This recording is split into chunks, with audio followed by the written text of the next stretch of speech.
Hi friends, welcome to our program APPSC latest news. పెరగనున్న ఉద్యోగాలు పూర్వ ఖాళీలతో కలిపి ఏపీపీఎస్సీ ప్రకటన. ఏడబ్ల్యూ ఉద్యోగాల నోటిఫికేషన్ నేటికి వాయిదా. ఏపీపీఎస్సీ విడుదల చేయనున్న ఉద్యోగ ప్రకటనలో ఆయా శాఖల్లో లోగడ ప్రకటించి భర్తీ కాని ఖాళీల వల్ల ఉద్యోగాల సంఖ్య కాస్త పెరగనుంది. ఎంపికైన వారు విధుల్లో చేరకపోవడం, అర్హులైన వారు లేనందున కొన్ని ఖాళీలు అలాగే ఉన్నాయి. గత సెప్టెంబర్లో రాష్ట్ర ప్రభుత్వ ఆమోదం పొందిన ఉద్యోగాలతో కలిపి వీటిని భర్తీ చేయాలని ఏపీపీఎస్సీ భావిస్తుంది. 2016లో ఏపీపీఎస్సీ ఉద్యోగాల భర్తీ సమయంలో రిజర్వేషన్లను అనుసరించి కొన్ని పోస్టులు భర్తీ కాలేదు. గ్రామీణ నీటిపారుదల శాఖలో సివిల్ ఇంజనీర్లుగా ఎంపికైన వారిలో 61 మంది విధుల్లో చేరలేదు.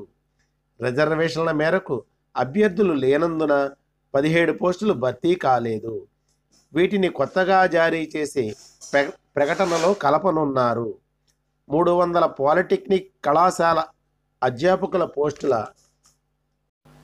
భర్తీకి ఆమోదం తెలుపగా పూర్వ ఖాళీలు 96 అందుబాటులో ఉన్నాయి.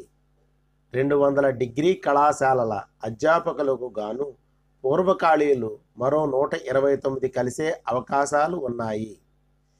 ఈ పోస్టుల ఖాళీల వివరాలు పంపేందుకు సమయం కావాలని ఆయా శాఖలు కోరుతున్నాయి. 1000 పంచాయతీ కార్యదర్శుల ఉద్యోగాలకు గాను పూర్వ ఖాళీల కింద 67 పోస్టుల వివరాలు కమిషన్ వద్ద ఉన్నాయి. మరో 4-5 జిల్లాల నుంచి ఖాళీ పోస్టుల వివరాలు పంచాయతీరాజ్ శాఖకే అందలేదని సమాచారం. గ్రూప్ 1 ఉద్యోగాల భర్తీ వివరాలు కమిషన్ కార్యాలయానికి పంపడంలోనూ దాదాపు ఇదే పరిస్థితి ఉంది. భూపరిపాలనా శాఖ CCLA కింద 670 జూనియర్ అసిస్టెంట్ కంప్యూటర్ అసిస్టెంట్ పోస్టుల భర్తీ చేయాల్సి ఉంది. ఉద్యోగ హోదా పేరుపై అభ్యంతరాలు వచ్చినందున మార్పుపై పరిశీలిస్తున్నారు. నేటికి వాయిదా. 409 అసిస్టెంట్ ఎగ్జిక్యూటివ్ ఇంజనీర్ ఉద్యోగాల భర్తీ ప్రకటనను సాంకేతిక సమస్యల వల్ల గురువారానికి వాయిదా వేసినట్లు ఏపీపీఎస్సీ అధ్యక్షుడు ఉదయభాస్కర్ తెలిపారు. ఈ ప్రకటనను బుధవారం జారీ చేయవలసి ఉంది. పూర్వ విధానంలోనే గ్రూప్ 2 నియామకాలు. పూర్వ విధానంలోనే గ్రూప్ 2 నియామకాలు చేపట్టే అవకాశాలు ఉన్నాయి. 2016లో జారీ చేసిన జీవో ప్రకారం గ్రూప్ 2 కింద గుర్తించిన ఎగ్జిక్యూటివ్ పోస్టులను గ్రూప్ 1, గ్రూప్ బి కింద గుర్తించి భర్తీ చేయాల్సి ఉంది. ప్రధాన పరీక్షలు వ్యాసరూపంలో ఉంటాయి. ఇంటర్వ్యూలు తప్పనిసరి. ఆ సంవత్సరంలోనే ఈ నిర్ణయాలు అమలు చేయాల్సి ఉండగా అభ్యర్థుల నుంచి వచ్చిన విన్నపాల మేరకు పూర్వ పద్ధతిని పాటించారు.